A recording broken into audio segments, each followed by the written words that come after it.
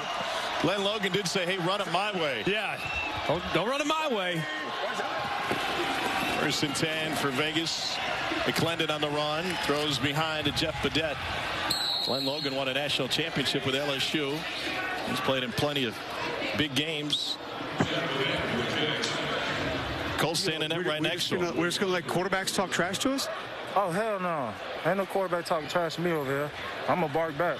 Okay, there you go. All right, now we have a story within a story. D tackle versus quarterback. I like the D tackle most of the time, but the way McClendon's playing, tell you what. McClellan's playing with an incredible amount of confidence and knowledge of this playbook, picking out his own plays. Off the mark there. Not bad for a guy who's making only his 3rd start of the season. Like we talked about, this league is for him. I mean, a guy that has tons of ability just needs reps. And he's showing now every single week, getting a little bit better and a little bit better. And so far today, obviously early in the game, he's off to his best start so far. Need breaks sometimes in the football business. Jalen McClendon, it's a late add to Washington's roster in 2019. After a preseason injury to Josh Woodrum, he was with Case Keenum, Colt McCoy, and Dwayne Haskins in the quarterback room that preseason. Pressured, gets away from it. Plenty of green in front of him, and McClendon slides down after picking up a 1st down. Another situation where they were low on the play clock. The offensive line doesn't get the pressure sorted. They have a guy unblocked in Ellerby right up the middle.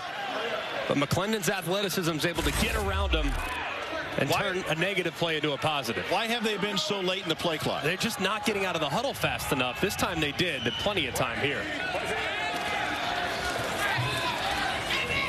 John Lovett with the carry. Let's see when Sherman delivers the play. Let's go. Superman right, 28 same. Superman right, 28 same. All right, so he has the play at 24 seconds. Shouldn't be any issues, but they're also late with a lot of their substitutions. As you can see, Geronimo Allison now running in late. Next thing you know, you're preparing to snap the ball with 10 seconds left. Glendon hands it off.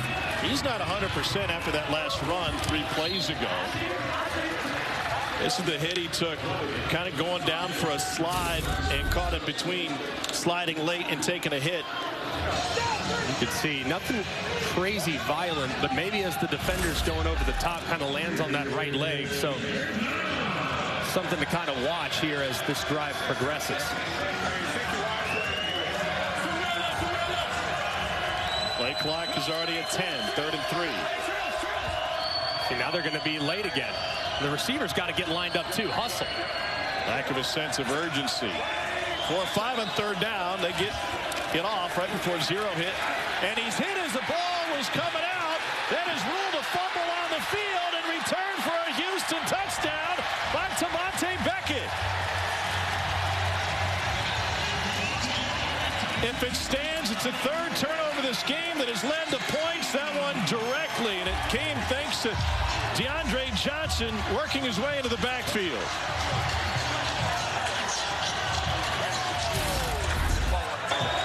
And DeAndre Johnson working against the backup left tackle, Quintarius Eatman, after Denby went down a little earlier in the ball game. He runs the loop. Got to see is the hand moving forward as the ball is released. It doesn't look like it is. Usually you can tell if the ball jumps forward a little bit, but it does look like it's dislodged before the attempt of the throw begins. Just a great defensive play for Houston, who had to have it. Their offense had been struggling up to this point. Houston will go for 1. Cole McDonald is in at quarterback for the Roughnecks. Max Borghi runs it, and he gets stopped. That live line over at Caesars is just bouncing up and down right now. How about Wade Phillips' reaction to Devontae Beckett's scoop and score? Touchdown! Touchdown! Touchdown! Yes!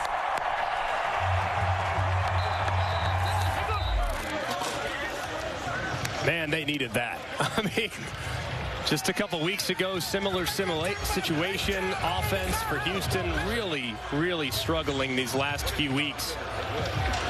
On that day, it was a fumble that William Likely took to the house. Right here, Beckett picks it up for the scoop and score.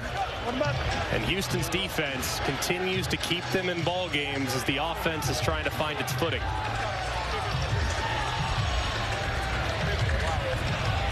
.345 to go before half. Austin Jones will handle the kickoff duties for Houston.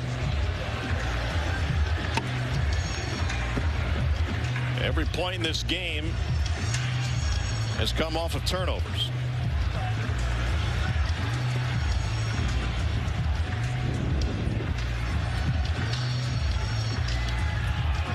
You can now get Vegas plus 105 on the live money line. Who wins this thing, Greg? Where would you go? I'd go Vegas right now. I mean, I haven't seen anything from Houston's offense that gives me a whole lot of positivity. Short kick. Sweeting rushes up to the 19. Nowhere to go. Another huge defensive stand for Houston. The takeaway has swung this game again. Here's Cole Kubelik. DeAndre Johnson with the swat to get that ball out. Just take me through that pass rush move, what you saw pre-snap and how you were able to get to the quarterback. Yeah, man, just a third down and short. I know I had to get off the ball, get in the backfield, make a play for my team, man. We down. I just had to get off the ball, do what I do best, get in the backfield. You're waiting for the interview. Did I keep you off kick cover? Yeah, man. I might get two without my special team coach. That's my fault. You putting on me. Yes, sir. I'll take it. All right. Say next time he makes the play and it turns into a touchdown, you'll go get him again, give him another rest so he doesn't have to cover a kickoff. That seems equitable. I'll talk to Coach Eager. We'll work it out down here. There you go. That seems like a fair ask. You make a play, take a play off.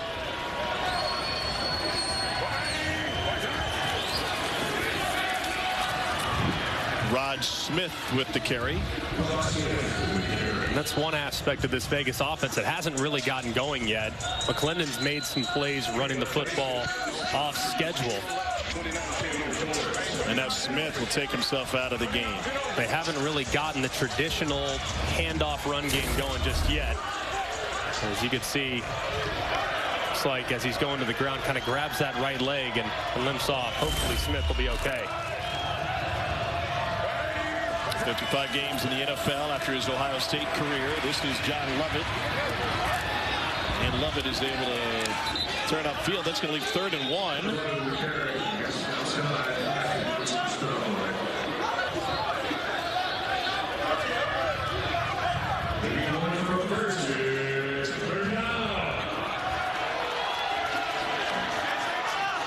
Vegas is 4 of 6 on 3rd downs today. 25 reads, so they're going to be reading the end man of the line of scrimmage. It'll be a handoff, zone read.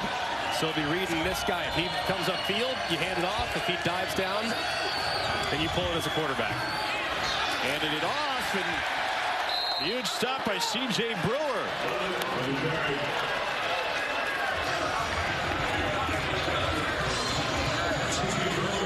Houston defense continues to play so well along the line of scrimmage.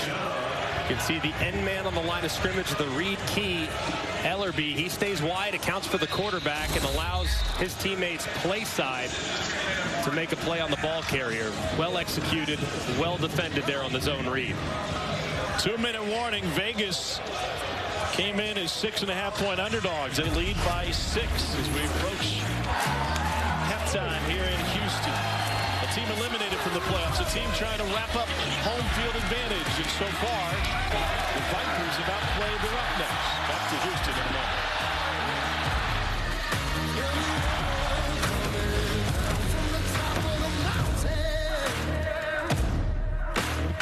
In the South, Arlington and San Antonio will be Houston's opponent.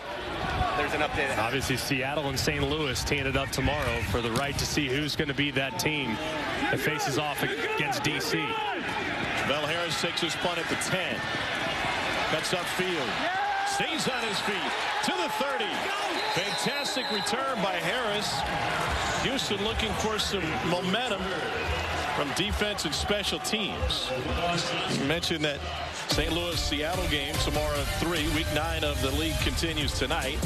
Guardians are in the Alamo Dome to take on San Antonio. That's on ESPN2. Arlington travels to D.C. tomorrow. That game noon on ESPN, followed by Seattle and St. Louis, also on ESPN, and every game available on the ESPN app.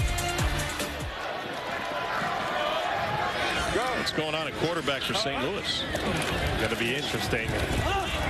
Brandon Silvers has all day. There is a flag down. A great one-hand gather by Ben Putnam. Did you see where the flag? Not 7 on the line. 64 is too deep. Talking about the left guard, left tackle Jack Not Snyder. enough players on the line of scrimmage. Offense. 5-yard penalty, replay, first down. Cole, you played offensive line in the SEC. That seems pretty simple.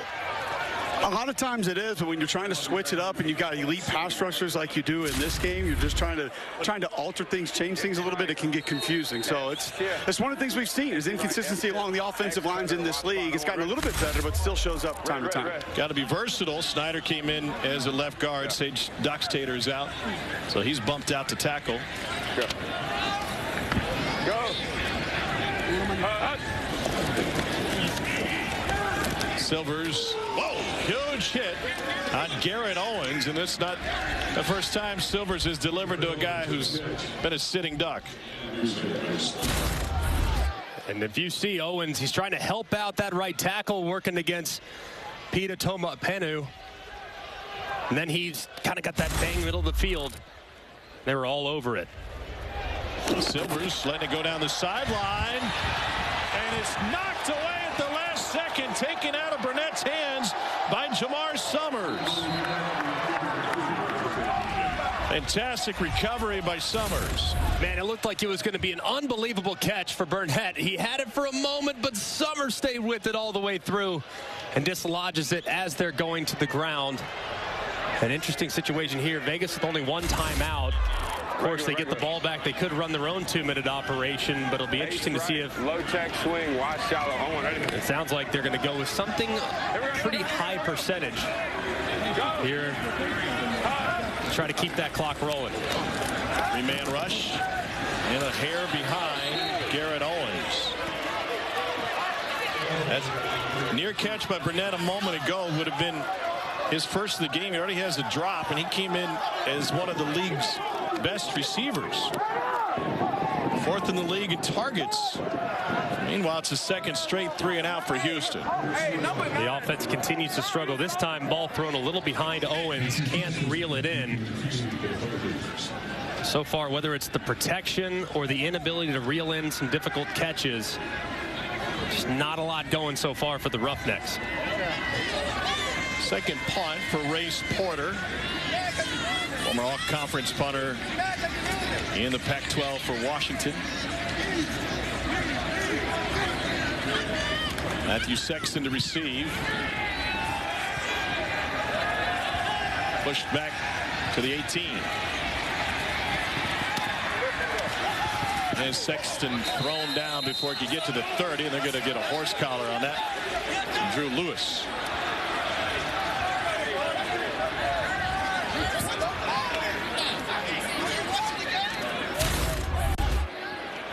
See right here, does look. So you get that hand up around the collar. Looks like it was close. Receiving team a hold and a horse collar tap. No, offense, kicking team, right? We have a hold on the receiving team and the during horse the kick. collar. Horse collar was on the kicking team. Sorry. Yes. So we got a hold on the receiving team during the kick. Yep. And we've got a double after. So we're gonna go from where the B's foul would be enforced from. So we're going to go end of the kick. What's the number on the horse? 27 on the horse collar. At the end of the play. So Dean, where are we going to put it? 19. Double 19. after, doesn't that go to the end of the kick? Goes 19, yeah, end of the kick. End of the kick. Okay. There are fouls by both teams. Holding receiving team number 28 personal foul, horse collar tackle, kicking team number 27. It's the receiving team's ball at the end of the kick, first down. Correct. The 19-yard line. Dean, as we look at this, when you would have a play on both sides, why is it, you said double after, can you explain what that term means and why there is a 10-yard penalty from the end of the run? So a double after means both fouls occurred after the change of possession. And when that happens, the ball is placed at where the receiving team's foul would have been enforced from, which is the end of the kick. So there's no yardage penalty assessed. The ball is just placed at the end of the kick because that's the enforcement. And what about the horse collar? Would there be no penalty in regards to the horse collar? By both teams, right? So it's almost like an offset at the spot where the receiving team's foul would have been enforced from. That's the rule. Okay. Appreciate it, Dean. Jalen McClendon is able to find Lovett out of the backfield. He's got open space and takes it out to the 46-yard line. Vegas has one timeout remaining.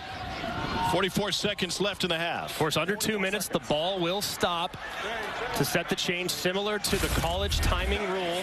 Great job identifying a one-on-one with your running back against a safety that's inverting weak side. Really good matchup and a ton of space there for them to work offensively. Vegas, a little surprised that they decided to take a timeout right here. You would love to have that one in your hip pocket in case of a sack or in case of a lost yardage play. And then in an end of half situation, you'd love to keep that timeout for the kicker. So I don't necessarily agree with calling it with 44 seconds left. It seems a little early for me. You got a screen over there. Don't try those. Clock will start at first downs and out of bounds, okay? You feel like they could have either spiked it or had a play to run? Yeah, I think that's what I would have done. You could have gone up. You have plenty of time. Of touchdowns unlikely, so I would have gone up and tried to call an offensive play. If you sacrifice 5 or 6 seconds, it's not the end of the world. You're 25 yards away from potentially attempting a field goal.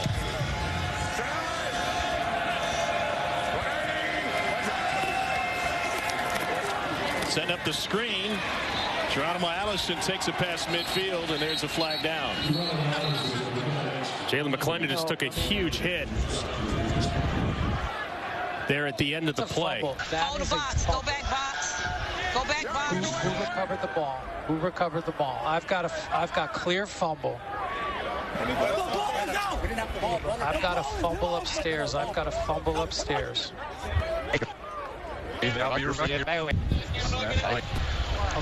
Okay. The ruling on the field is a completed catch. Personal foul. Roughing the passer with body weight. Defense. 15-yard penalty added to the end of the play. Automatic first down. And here's the hit that's applied to Jalen McClendon there. As you see the defender, number 57, Charles Wiley, takes all of his body weight and lands on the quarterback. You have to at least make an attempt to roll as you're going to the ground. He did not, and the official dropped the flag. And now the big key for Jalen McClendon and the Vipers offense, they cannot take a sack. Reset the game clock to 36 seconds. 36, when you get please. to this part of the field, you're anticipating pressure defensively for them to try to knock you out of field goal range. So you as a quarterback, the clock has to speed up internally, knowing the ball has to get out, because any lost yardage puts your field goal attempt into jeopardy.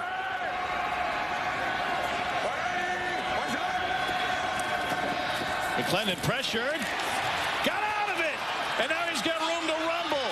And McClendon slides down inside the 20, 29 seconds left.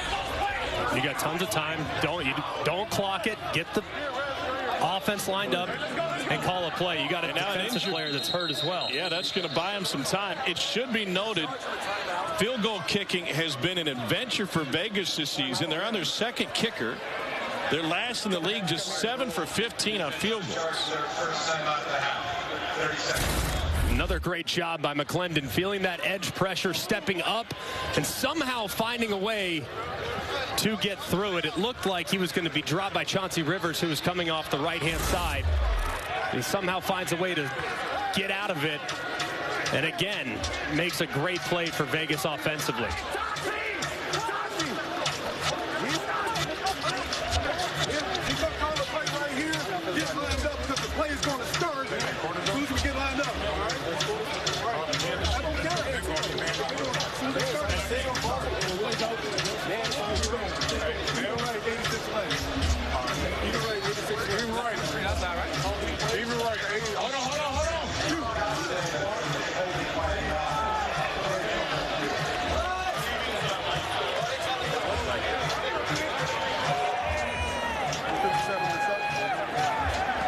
Coaches can challenge anything in the XFL. So, are we behind the line of scrimmage?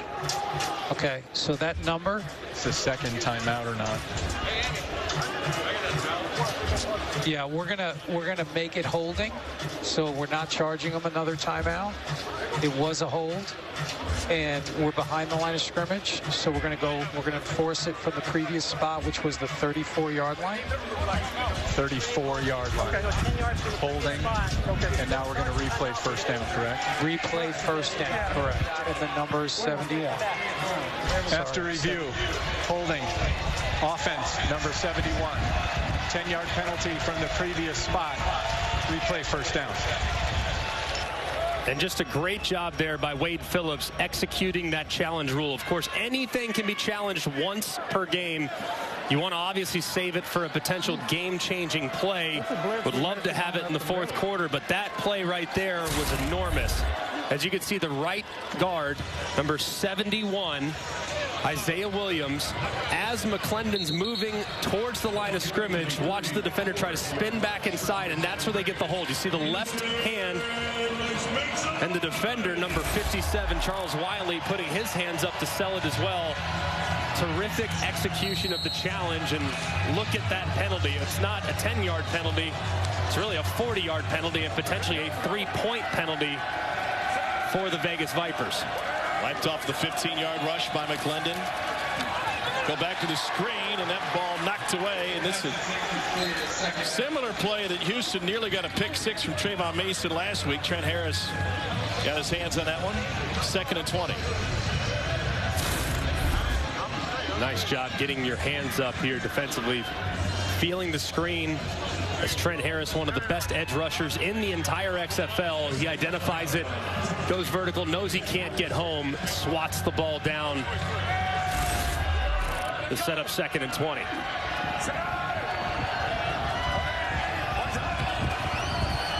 Pressure from the safety, gets rid of it to his running back, and Lovett gets taken down by a shoelace. A.J. Handy brings him down. Clock rolling. And right here, you would probably spike it. You have to spike it. There you go. Now you got 5 seconds. Take a shot at the end zone. Or if you feel like your field goal kicker can kick it from 52, 50 or so. And that's what they'll try. Sam Sloman. 55, excuse me. 56 or 55. I put a guy back. I put William Likely back underneath it to see if maybe he could return one. If I'm Wade Phillips, I'd call timeout right here and maybe give that some consideration. Sloman was just signed last week. He only has 1 game under his belt, sitting at home on the couch when he got the call. 55-yarder. Wow. Had the distance, but a missed right. And Vegas with a missed opportunity in the holding penalty, which allowed the long run by McClendon anyway. Knocked him out of range. Plenty of distance. Good contact. Just pushes it just a hair. It was well struck. But a great example of why you would use the challenge there in a critical situation that ultimately ended up costing Vegas at least 3 points at the end of half. Jalen McClendon threw a couple of touchdowns in the first half. He's walking off with Katie. Jalen, there were some highs and lows from that first half. How would you describe the way that you and your teammates played? I mean, we just got to execute a little bit better. Like, we get what we want. We just have some misouts here and there, but we got everything we want. We just got to execute a little bit better. Your team is known for starting really strong, but then falling off a little in the second half. What's the key to finishing this thing out? Just really honing in, like on our job, executing our tasks, know what we're supposed to do, being where we're supposed to be, and again, just executing our assignments, doing our assignments, not having mishaps here and there. We've seen how versatile you are at QB. What do you think your X factor is? My teammates, them just believing in me, them doing their job, you know, them getting the ball, like them being playmakers. So, thanks for the time. Best of luck in the second half. Cole? We've got Roughnecks wide receiver coach Peyton Pardee with me. Seemed like the chemistry between quarterbacks, receivers off just a little bit in the first half. What's your message? How do you talk to your guys about that at halftime? You know, it's all on us. So, you know, the Vegas Vipers defense came out and they did exactly, you know, what we anticipated they would do. You know, we just got to find a way to get into rhythm and get our receivers and quarterbacks going. So, you know, it's very correctable stuff. We just got to get back to the basics, you know, get back to playing pitch and catch and playing our brand of football as an offense. You're as involved as anybody in this sideline. I've watched you a couple times this year. Do you go give AJ some input as to maybe some adjustments that might help what you think with your group specifically? You know, I think we got a great plan, and AJ's done a hell of a job, you know, this season and this week. You know, our plan is really solid, so, you know, we communicate throughout the game on kind of what we're seeing, and, you know, I like the direction that we're heading as far as the game plan is concerned. We just got to go out there and execute. Thank you, Coach. Awesome. Thank you. Cole, fantastic work. Coming up at halftime, we'll get you in both locker rooms, Houston and Vegas, and a look back of 2 overtime games last week in the best of the XFL in Week 8. Yes, I show what I prove. Yes, I'm giving you more. Hey, yo, I waited for this. It's Orlando and San Antonio. Brahma's the home team. It'll be loud in the Dome tonight. Arlington is in D.C. tomorrow at noon on ESPN. And the weekends with Seattle going into the Dome in St. Louis Sunday, 3 o'clock on ESPN. What a game we've had so far. Tom Hart, Greg McElroy, you got Cole and Katie in the locker rooms. It was so much on the line for this Houston team, whether it's lack of focus or execution, the mistakes of what given Vegas' lead at the half. Yeah, 2 turnovers turned into 12 points, and then fortunately for them, their defense created a turnover of their own, scoop and score touchdown going the other direction. So when you look at really the first half, it was kind of a comedy of errors. I mean, you had the holding 2 on Vegas at the end of half that wiped 3 points at least off the board. So cleaning it up in the second half has to be the #1 priority for both Wade Phillips and for Rod Woodson on Houston and Vegas' sideline respectively. If you're looking for a little action this game, remember Greg said earlier, Houston's been a great second half team. The greatest point differential in the league in the fourth quarter. The question is, that's what they've done so far. Can they find that today? And conversely, Vegas has really struggled in the second half of football games. They've given up 116 points in the second half. That's the most in the XFL. So one team that struggled in the second half, one team that's excelled in the second half. But based on the first 30 minutes, there's not a whole lot to like from what we've seen Houston offensively. They've been off rhythm in the passing game. They haven't been able to consistently run the football. Receivers and quarterback haven't been on the same page. So it's going to take a complete 180 to flip the performance because it's been dismal to this point. Jalen McClendon's performance has been really good. Took advantage of the 2 first-half turnovers and throw a couple of touchdown passes. Remember, this is just his 3rd week as a starter for the Vipers. He's played great, made really good decisions, has gotten the ball out quickly. Remember, you're going against one of the best pass rushes in the XFL in Houston. But when that pass rush gets too aggressive, he's been willing to take it down and run it himself. So he's done a really good job of distributing the football and has made great decisions in the first 30 minutes. So he's going to have to continue to play at a high level and create with his legs if their offense is going to continue to roll. Houston came in as favorites in this one. Now the Roughnecks are getting 2 points according to the live line. Sounds like there's a little steam on the Roughnecks getting 2 because it was 2.5 just a little while ago. So clearly the Sharps hammering the Roughnecks here in the second half. Week 9 of the XFL season. Houston is in the postseason. Their magic number to host is sitting at 1. Either 1 win from them or a loss by Arlington.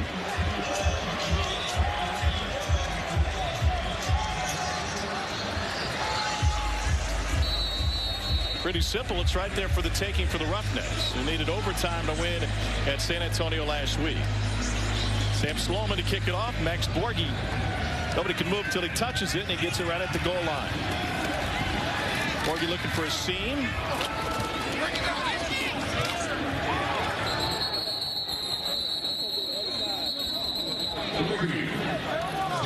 take a look at today's Progressive first half stats. Vipers outgaining the Roughnecks, and once again, just like last week against St. Louis, owning time of possession if you're into that kind of thing. And a big issue too is the rush yards. I mean, Houston has to create a little bit of balance. So far, Brandon Silvers in the passing attack just hasn't really clicked. Got to take some of the pressure off the passing attack by being better on first and second down, and that starts by effectively running the football in those regular down and distance situations. Bit of a hole for Bryson Allen. Played his college ball at Delaware State. Decent start. Good start right there. 4 yards on first down. Always feel good about that. If I'm A.J. Smith, I continue to kind of lean on that offensive line. See if I can't create a little bit of a seam in the run game.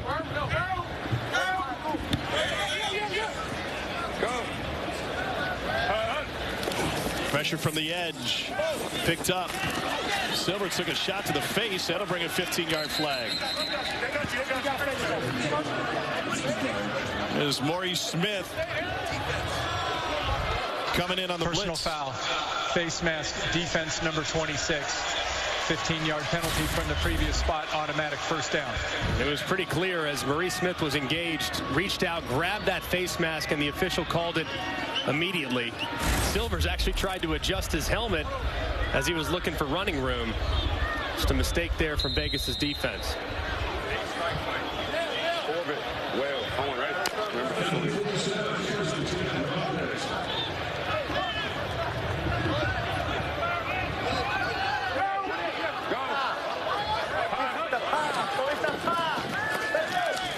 Swing out to Allen, and he cuts back against the grain. DJ Calhoun finally laid the wood on him, but Allen is able to rip off 6 on first down. Right tight, H block, Denver punch.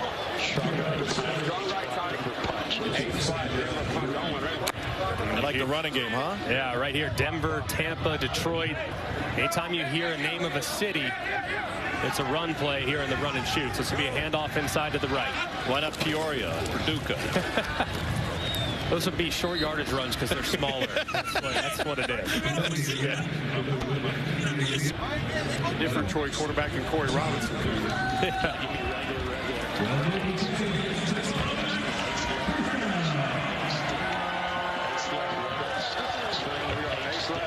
Red F swing, 8 stick on one.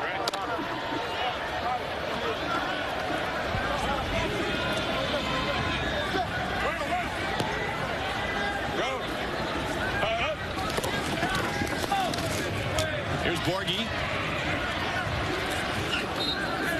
He loses yardage on first down. Maurice Smith there to make the play. This Vegas coaching staff, Chris Dishman and Rod Woodson on the defensive side, really like what Smith has brought to the organization for coming back from injury. And he's got a chance to get a real good look at the next level. Yeah, he's played a lot of big games at both Alabama and at Georgia. So he knows what the expectation is, and that was a great open field tackle behind the line of scrimmage. Pressure. Got out of it. And Silvers slides down after a nice run. That's going to set up third and intermediate. Let's go. Trey left, stand, move right, do. Here's Trey right, excuse me. Trey right, stand. F move right, blue juke wide prop. Get to the first down. Be looking for the corners. Outside release. Justin, here we go. Talking to Justin Smith, number 10. Absolutely has to outside release. Near side receiver. Silvers has that covered. Fires the other side. And that's good for a first down to Garrett Owens.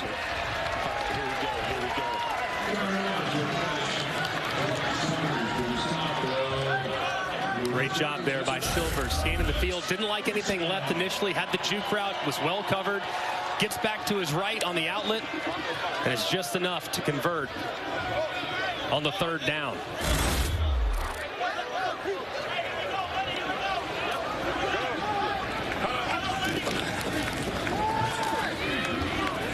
Huge stop straight ahead by Laron Stokes out of Oklahoma. Ace right, wild, tight. right, tight, slow. Z scoot in, you got the corner. Backside Texas. Hey, Gray. Gray, wide slow. Gray, wide slow. On, ready? Yeah. Gray, wide slow. So you hear red and you hear blue a lot. Gray is a little bit of a mix. Gray, for them, is a little bit of a 7-man protection, meaning the tight end at the line of scrimmage, he's got to initiate by blocking first. Smith came in blitzing again, and Owens has just a 1-yard gain.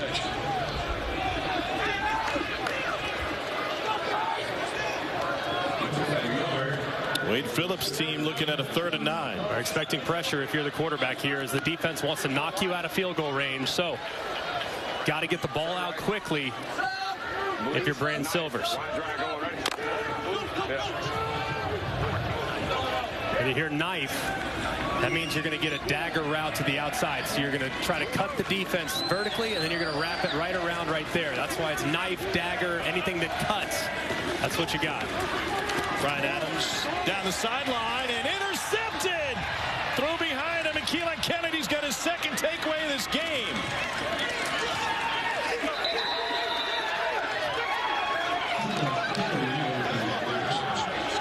Keelan Kennedy was working for a moving company in Pensacola when the XFL called, and going to be in the heat. Would you rather be hauling couches or taking the football away?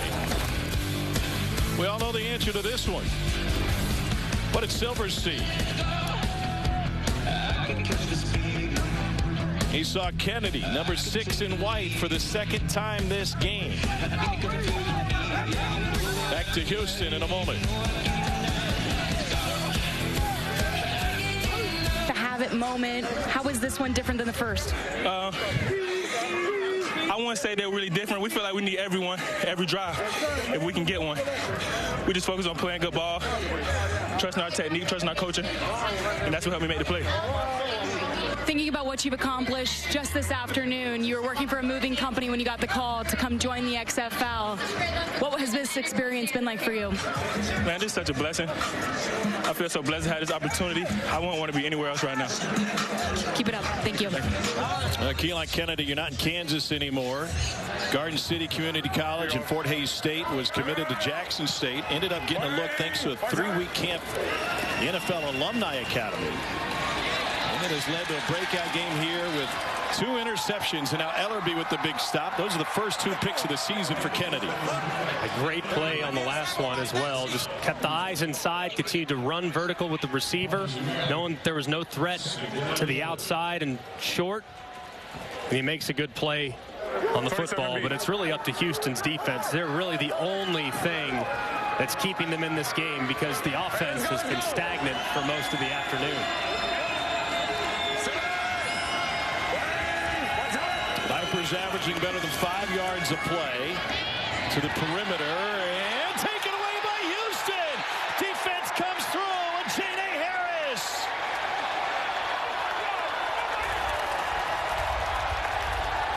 Steakheads love it.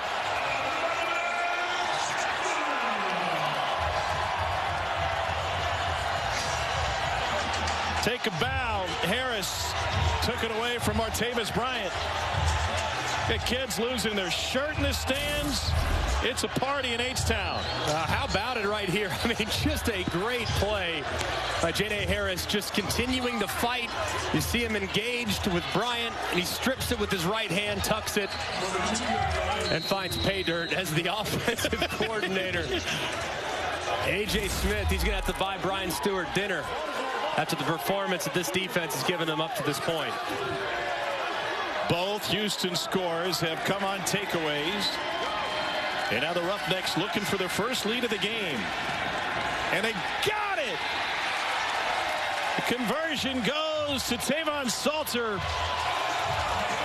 And the Roughnecks have a 1-point lead.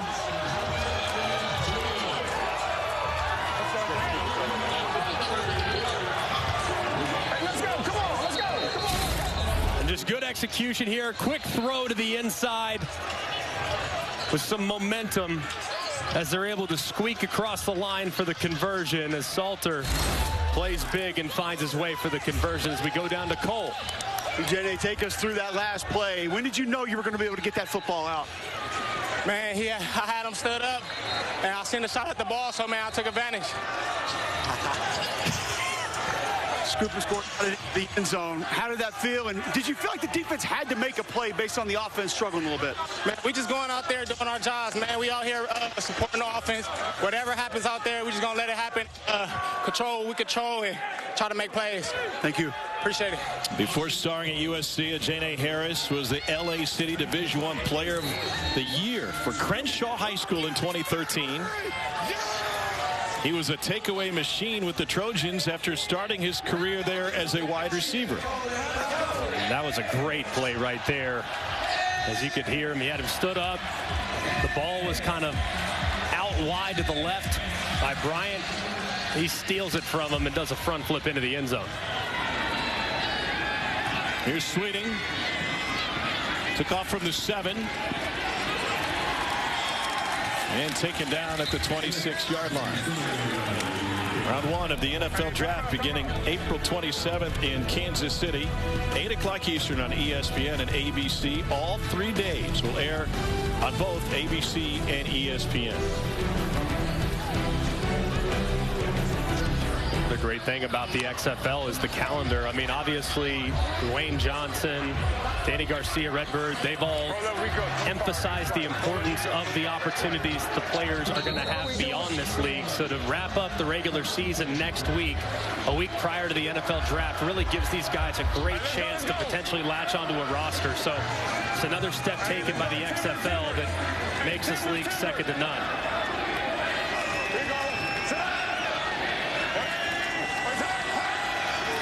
McClendon having a big day. In Vegas trailing for the first time. Brian Burt picks up 1. Chauncey Rivers, who starred on Last Chance U, in on the tackle. He had been injured earlier this game, but back. 61 ace man. Live line to Caesars. Vegas now getting 3.5 points. Yeah. Hey, battle host.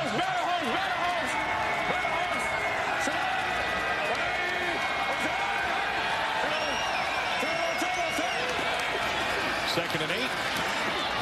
McClendon on time. That's Jeff Badette. Played at both Kentucky and then Oklahoma. Coming back from an injury. Didn't play last week. Nice timing on this throw. Good patience by Badette. Kind of slows a little hesitation out route, knowing there's a defender out in the flat that you have to avoid.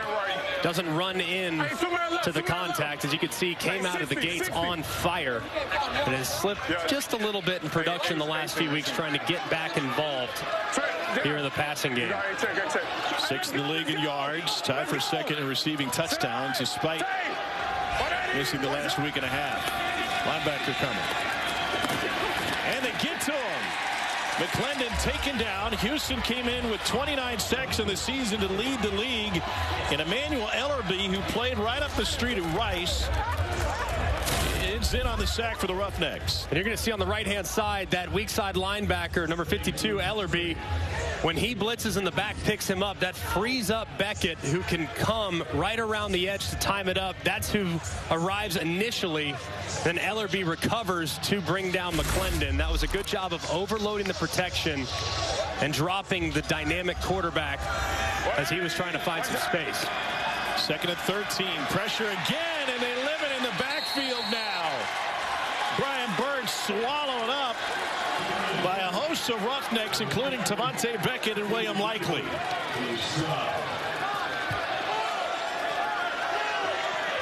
And now 3rd and Sugarland for Vegas. Got to be thinking some type of screen or something here. Maybe a quarterback draw if you get a friendly look. Friendly look meaning there's not many defenders in the box defensively. So inside the tackles you count.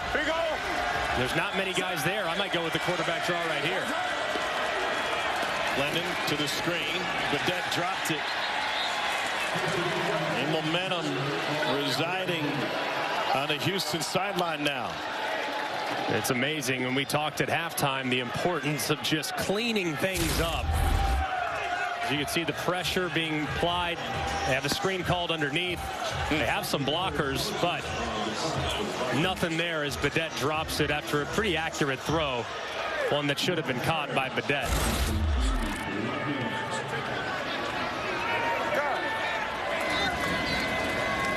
Fourth and 20. They punt it away. Travell Harris from the 26. Ducks his way to the 40, stays on his feet, is able to get to the sideline, and high steps his way past midfield. Houston's got momentum. First and takeaway, the scoop and score, and now big special teams play. Roughnecks lead by 1. We return after this message and a word from our ABC stations. Oh, we're not worried about no quarterback. We coming after you, though. That's it. You know it? Hey, we the police. I mean, we out here regulating. You don't even look like you're sweating. Hey, man.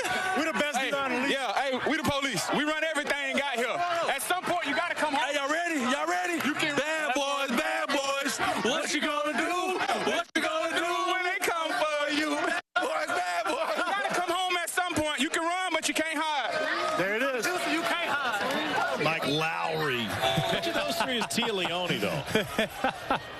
What I'm trying to figure out, I really, as a quarterback, am very uncomfortable with how much energy the D-line has at this point of the game. I need those guys to be dying on the sideline. Not the case, though.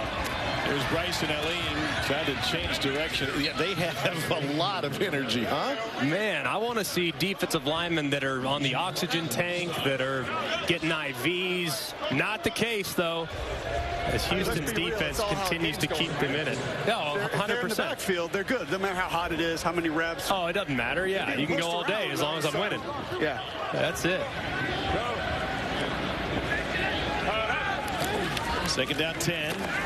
Silvers dumps it out to Aline. And he's just short of the marker, leave 3rd and 1. Yeah, I want to go jumbo. Breakout. Broncos. 22 seconds. All right, so changing quarterbacks. Yeah, so Broncos will be zone handoff to the left-hand side. Now they got to break out, but you also have a bubble to the right-hand side if you like the numbers. The numbers look okay, actually. Good enough for the first down behind the running of Max Borghi. We learned a couple weeks ago the Ripper was a tag on the run play. Correct. That's an RPO. So if you don't like the run, you have the option to take the pass. Run, pass, option. So you have the option to take it, but on short yardage situations, you don't want to throw it. You almost have to let common sense override the rule. Trust your back and your offensive line to pick up that short yardage for the conversion. Cole McDonald's going to stay in at quarterback. And he keeps it. McDonald rips off 5 on first down. Deontay Anderson, who played in this stadium for the Houston Cougars, in on the tackle.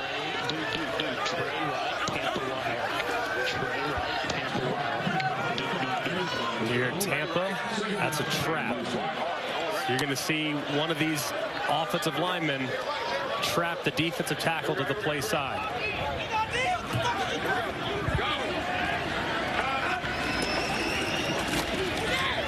And ran right by him, and Borghi bounces to the outside. And Houston is taking control of this game on a long run of 22 yards by Max Borghi. We talked at halftime. It's going to be so important with the passing game struggling. There's the trap as you see number 70, Yarbrough, kick out the end man of the line of scrimmage. Borghi goes right in behind him for a nice game. But we talked at halftime, you have to get the run game going. If the passing game is stagnant, you got to find some offense on the ground, and they've done that early here in the second half. They have neutralized number 0 for Vegas, Peter Talamoa Penu, who came in as second best sack guy in the league. He just hasn't been able to impact this game. And so much of Houston's offensive plan is really designed to limit his impact. Making sure a tight end is over him, making sure a back will hit him on the way out of the backfield. So Peter Tomo Penu still affecting the game even though he doesn't have the numbers. Ripped over the middle, and that is caught for first down at the 1-yard line by Travell Harris. Probably the best throw of the day so far from Brandon Silvers. That's a really tight window. It's good coverage there in the red zone. He's able to squeeze it in and allow his receiver to go down and make a play for him. Still get Houston on the live line, -5.5.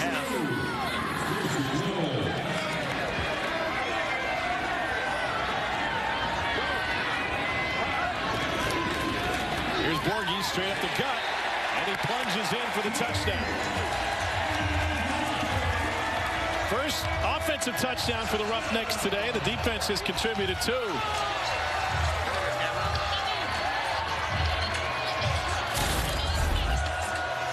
Very nice job here by Houston's offensive line. Good job at the point of attack. You saw number 21, Garrett Owens, come across the formation and kick out backside. And Borghi knows exactly how far he's got to go to get it. To get the 6. Interesting, they're going for 2 here. You got some action at the top. Not sure what was going on there, but it looked like a Vipers player hit somebody. That's Maurice Smith and Adam Sparks, who... I think it's 26, not 28. One on each team. Smith, number 26.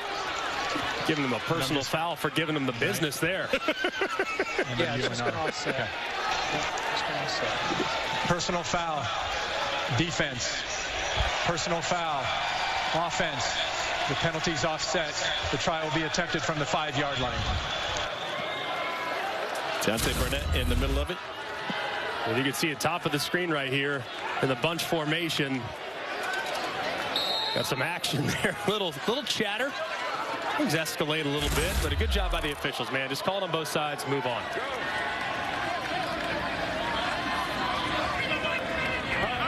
Two-point attempt. And low coming out of Silver's hands. The lead is 7. Katie George, what do you got? I'm with Isaiah Williams here. Isaiah backs against the wall a little bit. What do you guys need to do to get some momentum going on offense? I think we're just making a couple adjustments. You know, J-Mac's playing a pretty good game. We're going to keep moving them up front, get the run game going, and then we'll go from there. Thanks for the time. Thank you. 10,967 here at TD-ECU Stadium in Houston, and they have seen a thriller going back and forth. We got some meat on the sideline. Max Borghi's with Cole. Max, you got that touchdown, and you love short yardage situations, don't you? Yeah, I mean, just got to rely on the line, and they did a great job blocking up front. A lot of people look at your stature, though. They would think you won't want the ball around the goal line, though. You feast on that. Wherever, man. I make plays all over the field. I don't care where it is. Thanks, Max. Thank you. Played in a similar offense, playing at Washington State. The guy spent some time in a couple of camps, Colts, Broncos, and Steelers. He's an excellent player. It just, sometimes, especially a running back, there's so many great running backs, and him being maybe the tiniest bit of a question mark, can he contribute on special teams outside of being a return man, is probably the big question. But my goodness, in this offense, he's a perfect setup and the perfect back for this style of attack. 19 unanswered points for Houston. 1:15 to go in the third quarter. The 9-part docuseries Player 54 gives you an all-access look at XFL players and coaches. Episode 6 is available now on ESPN Plus and looks at the Guardians' dramatic first win of the season against the Defenders. It came in Week 7. Then how DC bounced back from that loss and got ready for a Week 8 matchup against Seattle. All 6 episodes available on ESPN Plus. 19 unanswered for Houston, as I mentioned. Pressure is on Jalen McClendon in Vegas now. Here you go.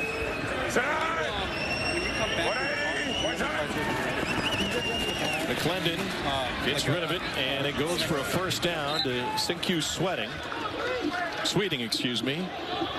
If you're Jalen McClendon, you're just telling the guys, hey, man, we've been our own worst enemy today. We've had 2 balls that end up getting fumbled that they took back to the house. If we just play clean football, we've been able to move it consistently. So it's a big drive for Vegas to try to stop the bleeding.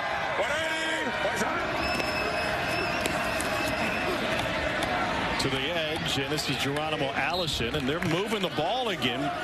Greg, live line right now, you could get Vegas plus 6.5. Do you take it? I would take it. I mean, they've been the more consistent team today. Now, Houston has all the momentum, but knowing how this thing is probably going to go down to the wire, I think getting just inside of a touchdown feels favorable. The total would be what I would be looking at right now. Sitting at 42.5 on the live line. 44 is where it opened.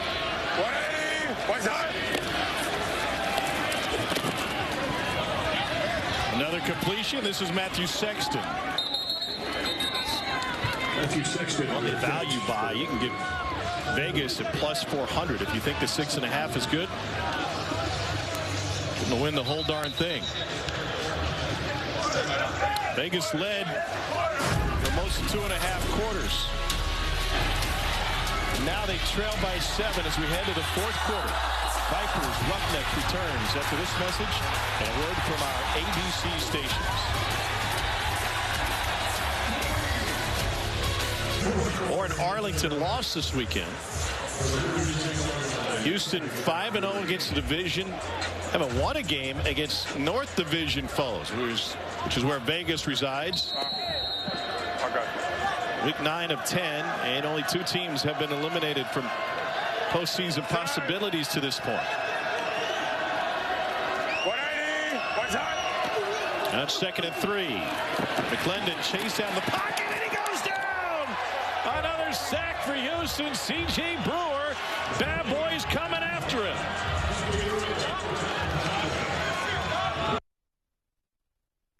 And this right here, I'm not sure what's going on with the right side of the offensive line. Isaiah Williams engages initially and then slides to the outside. I'm not sure what he's thinking.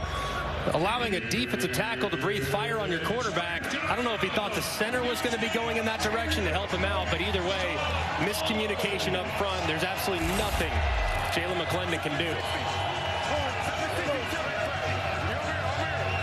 Third sack of the game for the Roughnecks, and with the play clock approaching 0, Vegas has to use a timeout. So many little things have conspired against Rod Woodson's team over the course of this season. Last week, a fake field goal. The left was left incomplete, and today 2 key turnovers that led to Houston scores. And that's been the biggest key. I mean, Vegas has been so competitive, but way too many self-inflicted mistakes all season long, starting week 1. And you got to give credit, too, to Houston defensively. Right around the left-hand side is DeAndre Johnson. He strips the ball loose. Beckett grabs it, takes it to the house. But that wasn't the only play. A little bit later on, Ajene Harris engaged with Bryant to the outside. He strips the ball. And then right here, continuing to apply pressure up front and create negative plays against Vegas offensively. So out of the timeout, McClendon fires one complete on 3rd and long. A good play there. I know it doesn't seem like much. I know ultimately you're going to come up short of converting that 3rd down conversion, but you now at least give your field goal kicker a chance. Nothing open downfield. Houston played very soft defensively. Take the underneath and allow the guy to catch and run to make this field goal a little more manageable from about what would have been a 53-yarder or so to now, or excuse me, a 63-yarder now to a 53-yarder. He was just wide on a 55-yarder at the end of the half. This one is plenty good. And so Vegas has made it a 4-point game. But a moment ago, they were getting 7.5. Early in the fourth quarter, we got a 4-point game in Houston.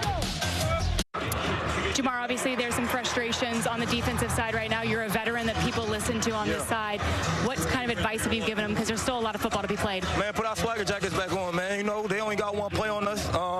At the end of the day, it's 4 quarters of football, so we got to go out there and finish. Thank you. Thank you. Couple of takeaways for Vegas in the first half, giving them 8 over a 2.5 game span. They could use another one. After the field goal, Vegas will kick it away. Max Borghi back to receive. This kick from Sam Sloman. Just drilled one from 52 yards. Can't move until it's touched. 5 yards apart. Coverage team and the receiving team. And Borghi chased all the way to the sideline, and that will go out of bounds. And a massive touchback, which will bring it all the way out and give Houston fantastic field position here. Special teams rules encouraging returns. The free kick out of bounds. The ball will be spotted 15 yards from the spot of the kick. It's 1st and 10. To think about starting field position on the opponent's side of the 50 is just crazy, man. I mean, obviously such a huge penalty right there. Just one that absolutely cannot happen if you're Vegas and you're trying to climb out of this hole. Houston today, 7 points on offense and 2 turnovers, but 2 fumble returns for touchdowns thanks to the defense. Offense has come alive a little bit, though, in the second half. Just 4 run plays in the first half, 10 already just in the third quarter. It's Bryson Alene this time. 1 yard gain. Okay, give me this. Give me this. A.J. Smith, the OC. Yeah, go Falcon, Falcon, trips right up, red F stream. Falcon, Falcon, trips right up, red F stream. Here we go. Hey, trips right up, red F stream. On, ready?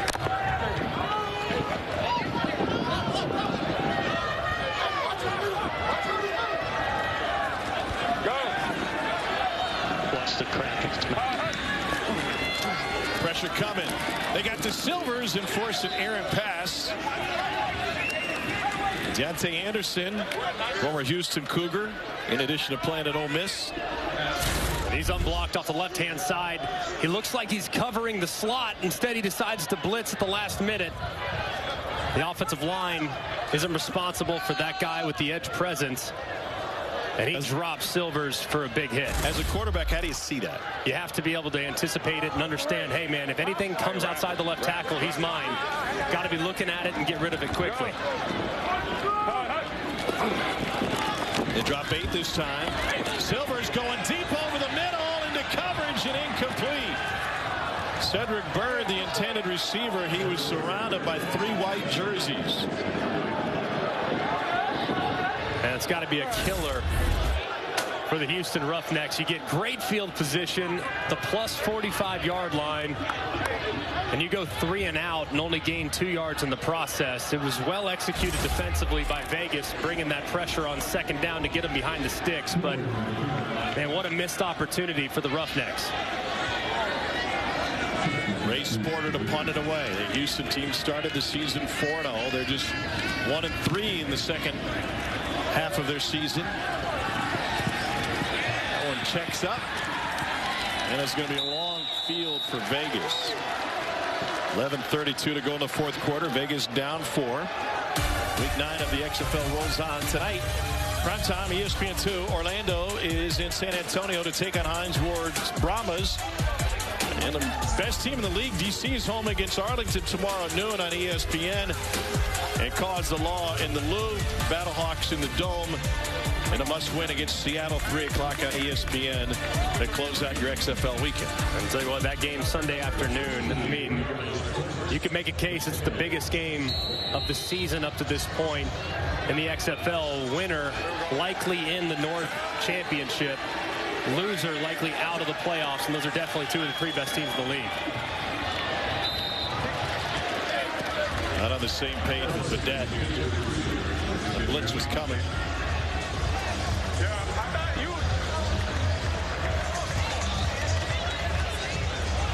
Wonder why the shot clock's always getting low here for Vegas. I mean, the receivers are always walking around. I mean, you got to get some urgency. When the receivers are walking, they're slow to line up. The communication's slow. The next thing you know, and you're under 10 almost, and the guys still aren't even set. On 2nd and 10. Here's John Lovett. Does that impact what pre-snap decisions a quarterback can make? Yes, I mean, because you want to get your guys set so you can diagnose what they're doing defensively. And if your guys are still walking around, you're not in your final formation, then it's tough to get a diagnosis as to what they're doing.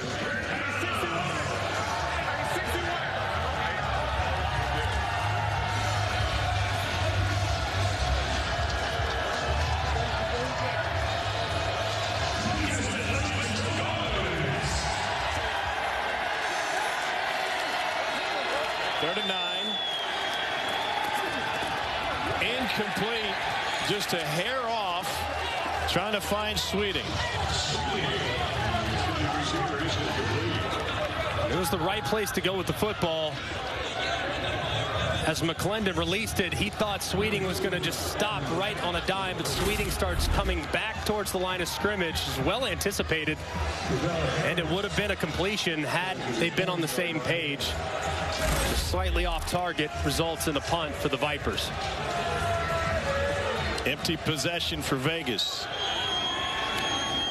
How much time ran off, though? Fourth punt of the game. Harris will have a chance. This from the 36.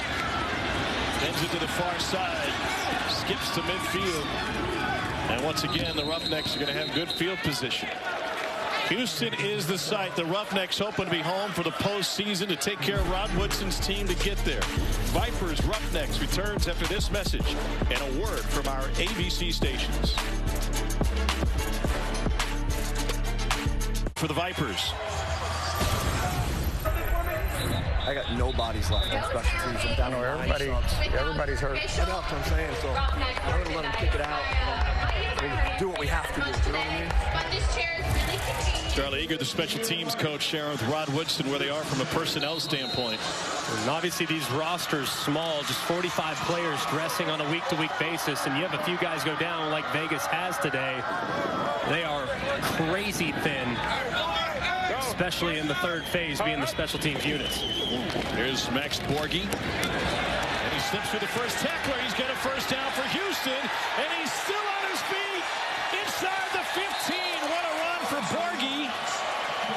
It goes for 36 yards, and they had him dead to rights multiple times. Just great effort by Borghi. Great cutback. Sees the field to the outside. Cuts back to his right. Runs through a couple of would-be tacklers until he's finally dropped inside the 15-yard line. Just a tremendous individual effort there by Borghi. Replaced in the backfield by Bryson Elling now. Houston can put the stamp on this one. Elling leads, and he's in!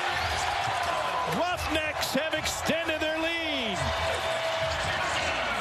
25 unanswered.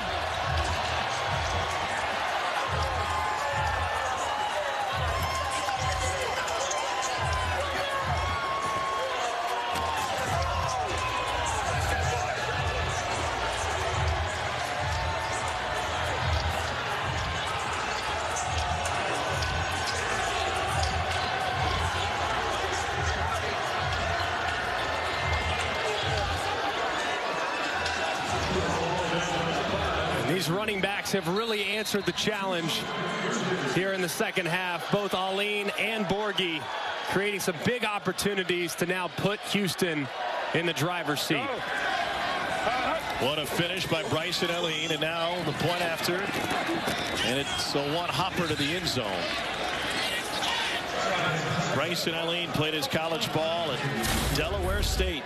A little direct snap. He grabs it from out in front, and he's off to the races. And how about the leap there into the end zone as A.J. Smith, the offensive coordinator, loving what he sees there up in the booth. They've on the board now twice in the second half via the run game. It was set up by the longest run of the season for the Roughnecks. Cole is up in the offensive coordinator booth. Cole.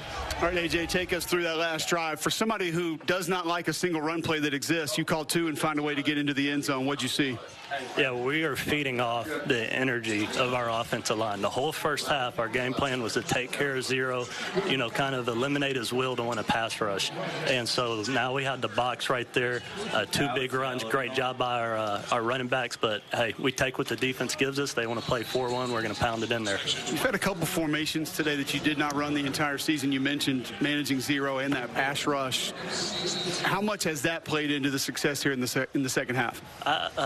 Some of those formations I think are big because it adds a gap, yet we can still do all of our spread stuff to the other side of it, and it makes him widen to where he doesn't have a one-on-one pass rush drill. So the game plan's working.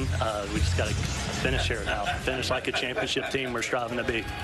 You know, it's interesting being up here in the booth with you. Number one, I learned just how soft you guys are because the air conditioning that you're sitting in here in the closed-in booth. And your man down here is giving you every play. He's sitting here handing you all the plays down here. This is Marvin Williams. He's one of my guys right here. We're up here. We see it. He does a fantastic job. He's reading when zero's in, zero's out. He's reading box. He's reading coverages. And we do this thing all together, me and him and our staff, Coach Andre, Estes, and Pardee. We're all calling out stuff, and we're doing this as a team and as a unit. And we're doing a great job. Felt like rhythm and timing wasn't really there early. You've been able to find it throughout the course of this game. Why has that been able to come on? Well, early we shot ourselves in the foot, but it was after those first two drives with the interception and the fumble. Yeah, the rhythm wasn't there. Maybe we get down, we try to pass a little too much instead of staying a little bit more balanced. And once we kind of reset in the half, man, our guys, just showed so much energy in that in that halftime, saying we're not going to quit, and that's what brought us back into getting in the rhythm here. Appreciate the time, Coach. And you can hear that Coach's booth celebrating another sack. It's John Daka. Fourth sack of the game for the Roughnecks.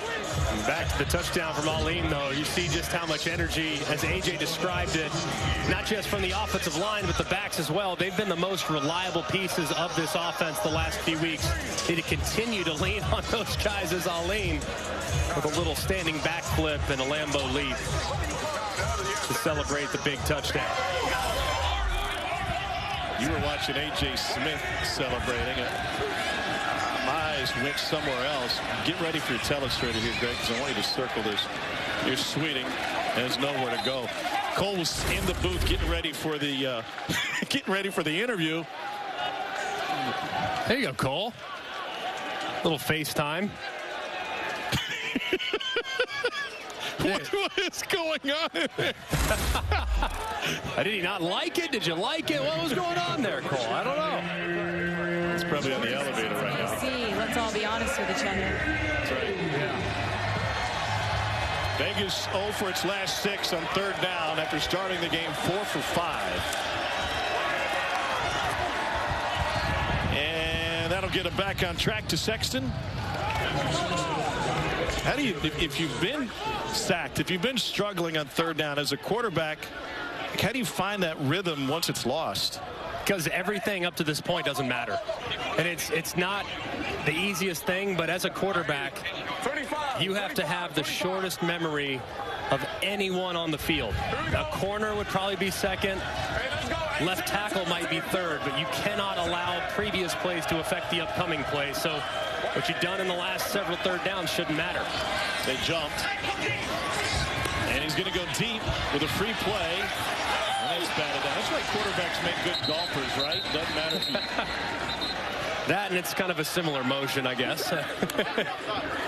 Rotational athletes is what we call them. May have a flag on pass interference. No flag was thrown, but a hat was. PI. Guy might have been out of bounds. NZI, 98. Yeah. And then I'm going to have defensive pass interference, number 31. Spot foul. At the spot right there. He'd already thrown his flag on the offsides. And 31. There are 2 fouls by the defense. In the neutral zone at the snap, defense number 98, that penalty is declined. Pass interference, spot foul, automatic first down. That's a where's my play there by Jalen McClendon, recognizing that they were offsides, taking a shot, and the next thing you know, you get a big play out of it because of the DPI. Hey, Dean, I got a question. After an official is throwing a flag, he's out of flags, and he throws his hat. What comes next if you've got to throw a third? A beanbag. I don't know how many people actually know that. They can throw their beanbag, then they got to go grab somebody from the stands and grab their hat. Yeah, so why don't you don't have a fourth option. Yeah, a shoe would work, perhaps. You throw Cole's bucket hat. That thing deserves to be thrown. Big hole for Lovett on the perimeter, and he is in. Touchdown, Vegas. John Lovett out of Penn State doing all the work on that one. And there was nobody home. Just a great job there. You see the pullers out in front. You make one guy miss and you're off to the races. Excellent adjustment. They hadn't really run that play up to this point. And they find the end zone and a big answer. And those that are holding tickets on the over at 43.5. you can go ahead and cash those, as this game is now over the total here in the fourth quarter. John Lovett taking over. Rod Smith out with an ankle injury. They're going to go for 2.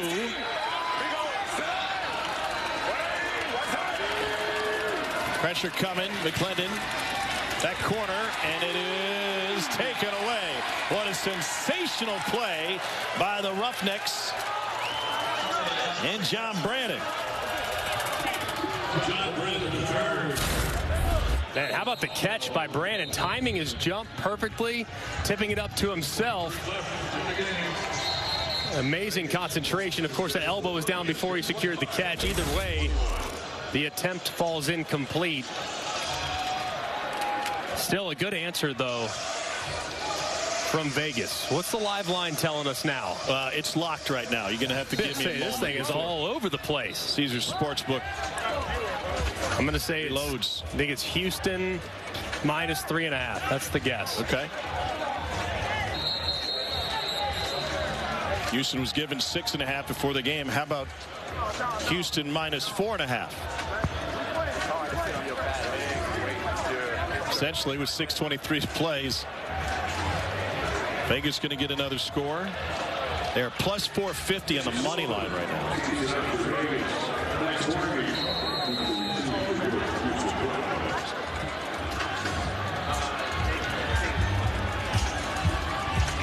Did you just punch in Vegas plus 450? I did not. No, but it's definitely worth thinking about. I don't know, with the way Houston's running it, I'd be tempted, if the price is right, to lay the points. Vegas has 2 timeouts left. Here's Borghi on the return. And Borghi bounces to the outside. Took a late hit, and there it is. Flag comes in, and once again, they're going to have tremendous field position. It was Cam Sutton. 89. 89. Late hit. After the play, personal foul, late hit out of bounds, kicking team number 89. 15-yard penalty. It's 1st and 10. Just way late. I mean, absolutely no reason for it. I don't know if he just lost track of where he was on the field or what, but that's a big mistake. John Lovett is with Katie George. John, heck of a hole there. What did you see going to the end zone? You just said heck of a hole, heck of a call by the OC, heck of a team play right there. I had to do my part to go get in the end zone for my teammates, so heck of a play like you just said. Why is your team capable of winning this game still? Because we can win any game. We got the roster, got the coaching. Just got to put it together, that's all. Thank you. Yep. Played at Baylor and then Penn State to finish his career. Here's Bryson Allen, whose 14-yard touchdown run seemed to seal it for Houston. For the big Vegas answer. 6 minutes to play and rolling. Of course, at this point, not yet super mindful of the clock. You can start to play a little bit slower, snap it under 5 seconds or so. You still want to kind of stay aggressive. Your offense is in rhythm. You've been moving the ball well on the ground. You don't want to psych yourself out by going too slow and not pushing the pace. Allen again, man, he is giving him a burst, and he picks up a 1st down. And with the Calhoun the stop. And with the defense on their heels, man, I mean, you would be thinking, hey, probably going to be looking at a 4-minute drill situation. Don't need to be in a huge hurry, but man, you see the hands on the hips for the Vegas defenders along the defensive front. I mean, they are clearly gassed. You already heard earlier Rod Woodson talking to some of his coaching staff saying, man, we're beat up, we're thin, we don't have enough bodies to even fill out full special teams rosters. So got to think it's going to be tough for them to get off the field right here. Well, McDonald keeps it. Okay, strong left, regular, strong left, Denver insert, strong left, Denver insert. Rolex. Here, Rolex, that's referencing Ayo and Teo. is protect the ball. Is referencing playing a little bit slower. You don't want to say clock. You don't want to say slow. But Rolex makes you think of a watch, makes you think of the clock. And it's really nice. You're going to celebrate with a win and buy yourself a Rolex. Here's Borghi, and he sweeps his way up the middle. Picks up a 1st down.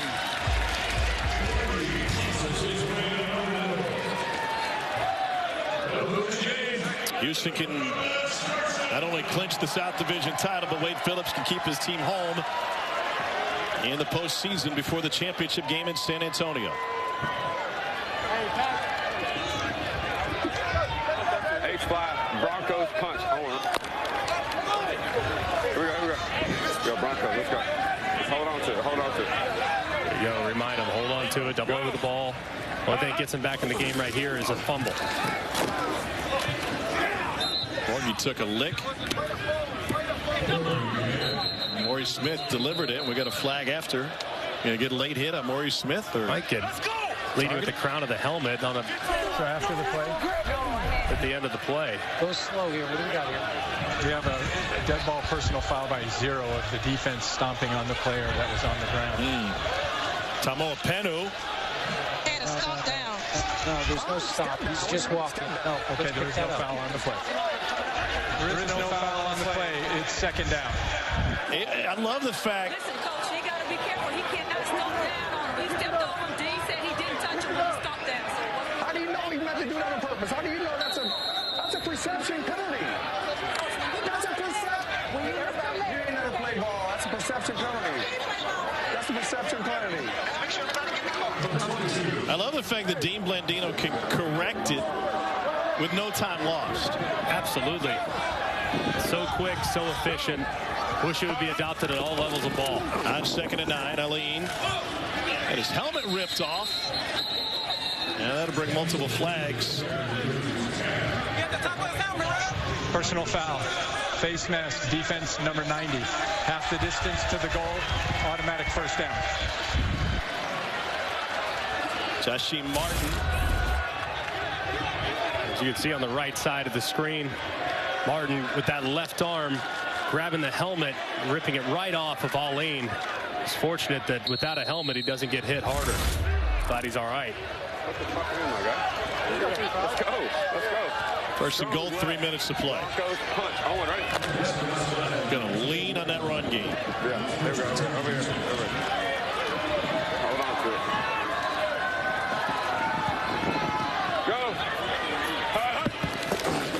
Jeremy Cox with his first opportunity at running back.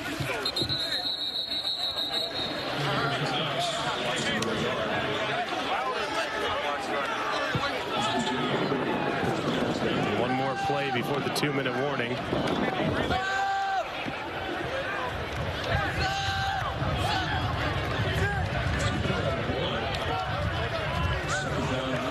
Second and goal.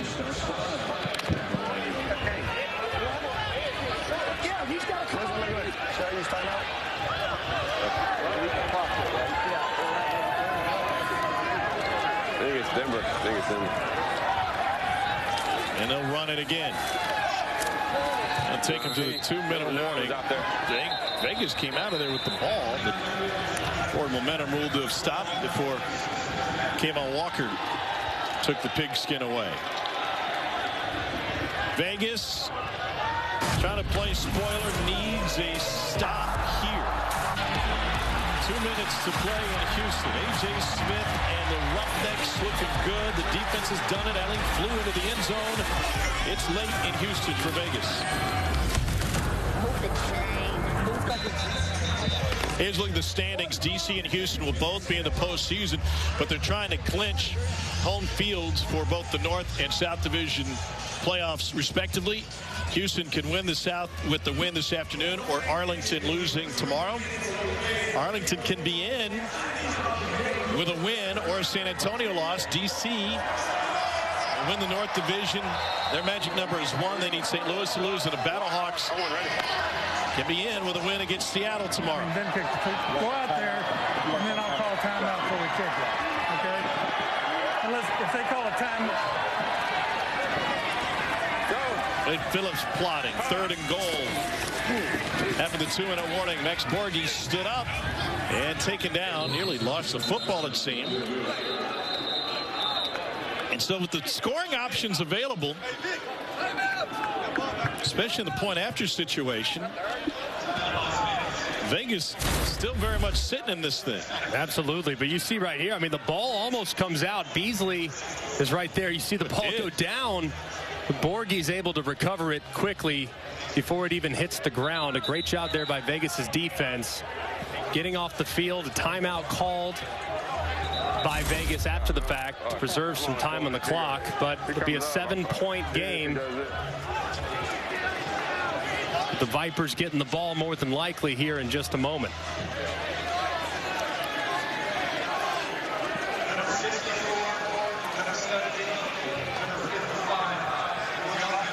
Austin Jones just joined this team 2 weeks ago. He is 5 of 6 on the season.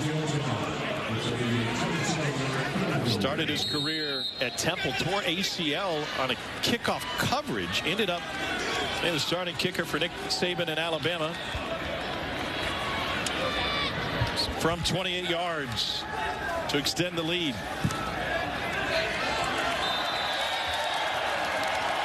And he punches it through. So 1:49 to play on this steamy Saturday, and Vegas only has one timeout left, but they've got an offense that's been moving the ball. Tom Hart alongside Greg McElroy, and the play that they've had in the first half was much more efficient. Their downs were much better. They've really struggled in that regard in the second. Yeah, and the pass rush has really picked up for Houston. I mean, they've done a great job. There were some plays early where Jalen McClendon was able to survive in the pocket, even though that rush was coming, and turn nothing into something. That hasn't really happened at any point here in the second half, but got to get in rhythm in the passing game here for this 2-minute operation. Remember in the second quarter, he had a quarterback run where he was kind of in between slides. We haven't seen him run much since that play. Yeah, and he kind of favored his right leg after that play. We're not sure. He doesn't look as if it's bothered him, but he hasn't had that same type of approach here in the second half as far as being willing to tuck it and take off. So going to be very important. More than anything else, though, the offensive line here for Vegas has to step up. They're down their left tackle. He went out early in the game, Demby. So Eatman slid over there to the left side, and you're going up against arguably the best pass rush in the XFL featuring Trent Harris. So here is where the pass rushers make their money to close out games like this. So offensive line's going to have to play their very best here down the stretch. 1:49 remaining in regulation. Sinku Sweeting takes it to the 30, turns upfield. He's got a chance. Lost the kicker, and he's tracked down from behind past midfield. There's a flag down back at the 36-yard line. Jim, what's that flag? Serious? Every call she's made is going against number. I've got a hold here. Number 8. 8. During the return, holding receiving team number 8. 10-yard penalty from the spot of the foul. It's 1st and 10. And so the 53-yard return coming back. They got Lovett for a hold.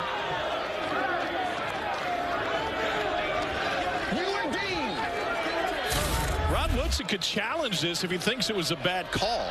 He's got a challenge available to challenge anything. Yeah, he can. On the left side of the screen right here, you see Lovett.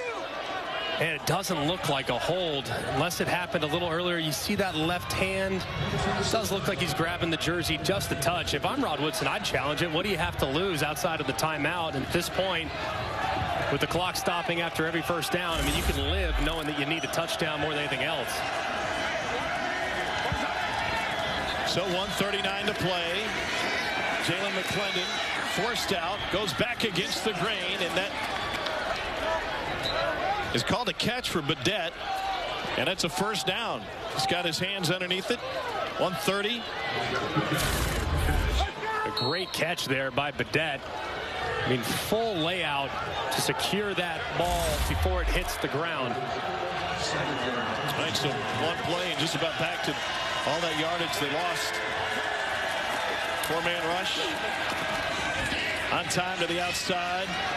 And Geronimo Allison picks up the first down. Vegas is driving here. 1:12 to play. Needs to be a little more urgency amongst the Vegas wide receivers. These guys are still taking too long to get lined up, and you're in a 2-minute operation. 50.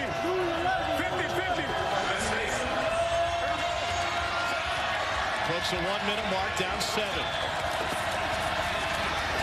McClendon crossing route, and that's good. But the clock will roll. Badette with the catch and a little extra work between Tavante Beckett and Badette.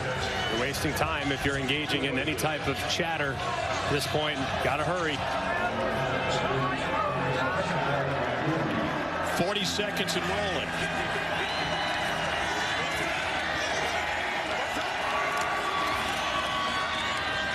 Here's Badette again. Another Vegas first down. 30 seconds left. Emmanuel Ellerbe the stop. You got to get to the line quickly, call a play immediately. Clock stops, so you don't need to clock it or anything. Not at this point. But they're changing formation. I mean, they're wasting so much time. They got to call timeout. I mean, they've wasted 15 seconds. And finally, the timeout. Rod Woodson's got to be beside himself. Final timeout of the half. 30 seconds.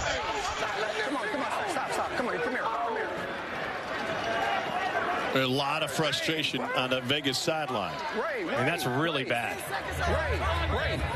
You can't be changing formation, changing all this stuff when you're in a 2-minute drill and the clock's rolling. I mean, they're trying to go from formation strong left to formation strong right. You just can't do it. Stick with it.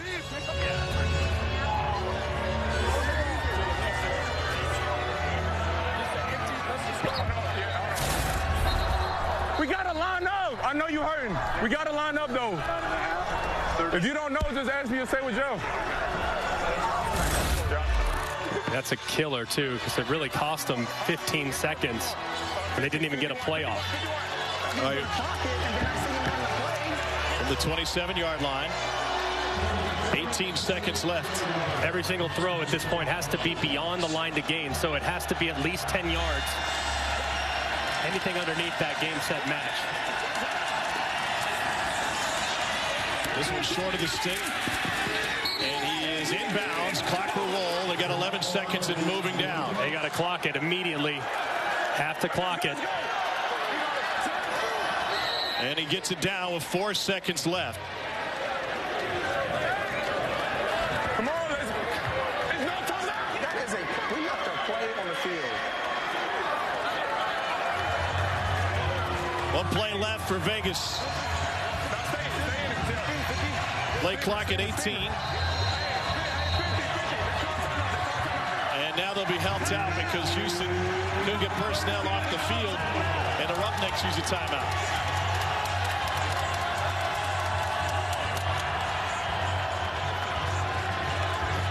Roughnecks with a win will be home for the South Division Championship in 2 weeks.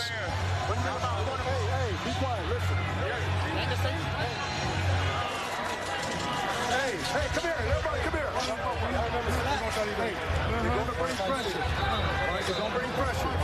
So you want to get your handshake. Yeah, to what's the name side, though? Smash, I guess, white out. Now, go flood the outside. Yeah, out of 3 receivers.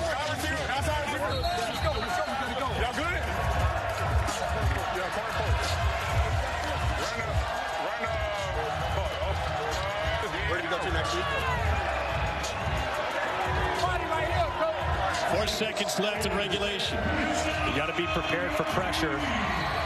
So if they can overload your protection, you're done. Because you won't be able to get the ball out fast enough to get into the end zone. Roughnecks lead the league in sacks. They got 4 today. Here comes pressure from the edge. McClendon goes in zone. It is incomplete.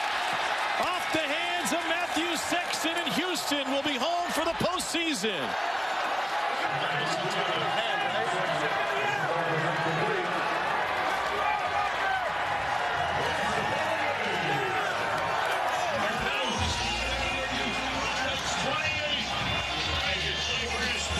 The margin is so thin.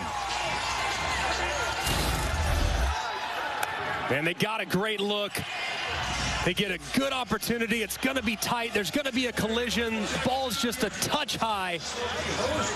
And they're not able to bring it in as Sexton has a chance at it, but it's well covered and defended. As McClendon knows that ball just a touch off target, which led to the incompletion.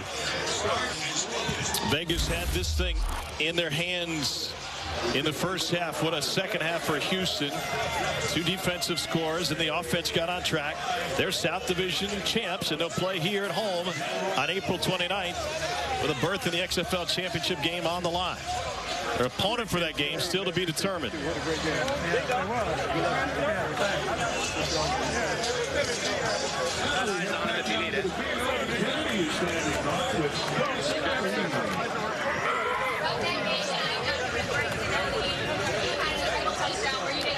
Ron Woodson and Wade Phillips in midfield.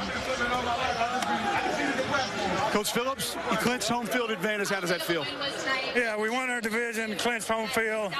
We'll be back here in 2 weeks, so we're really proud of this team.